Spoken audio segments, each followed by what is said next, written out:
Samantha Peterson resolutely crossed the street and opened the door of an expensive beauty salon. Inside, she felt a little uneasy. She had not been in such a luxurious place for a long time.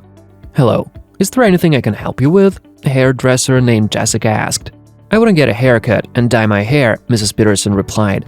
"Yes, of course. I just want to warn you right away that it will be expensive. Our salon is the best in the city," the girl answered with an appraising look. Samantha blushed and pulled a fashion magazine out of her bag.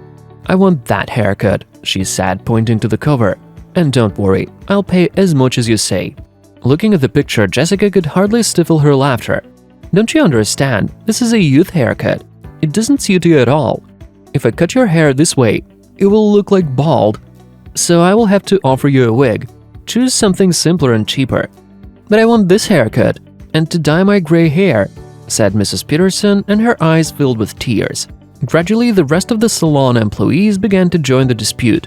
Seeing that the woman was modestly dressed, they began to grin maliciously, and someone even said, "Why do you even want such a hairstyle? Are you planning to impress your elderly husband?" "He died 10 years ago," Samantha answered in a trembling voice. "It's okay. With such a haircut, you will find a new and younger one," the employees laughed. Poor Mrs. Peterson could only turn around and leave. Wiping her tears, she stepped outside and walked towards a more modest-looking salon. Inside, there was no luxury at all. A nice girl came out, and Samantha showed her the haircut from the magazine. And although she expected objections, the girl turned out to be a professional in her field and agreed to make Mrs. Peterson's dream come true. She cut and dyed the woman's hair and even gave her a manicure as a gift. This has turned Samantha into a real beauty. "Thank you very much," Mrs. Peterson thanked the girl. "This is the best present for my 70th birthday." During the time that the woman spent in the salon, she learned that the hairdresser girl was an orphan. She did hairdressing courses a year ago and started working in this salon. She was a single mother and was barely making 2 ends meet. Her husband left her with a child many years ago. However, despite all the difficulties, the girl did not despair and boldly looked into the future.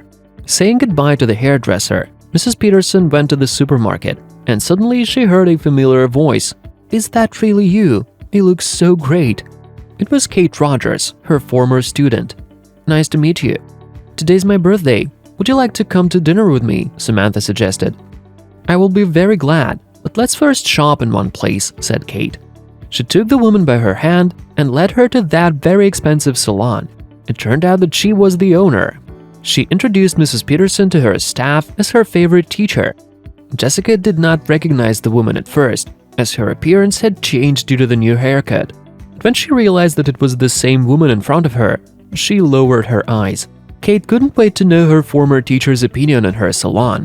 Then Samantha said, "Honey, you have the best salon in town, but your employees are ill-mannered and rude." She wiped away a tear, turned and walked towards the exit. Kate stopped her, called back to her office, and asked her to tell her what had happened.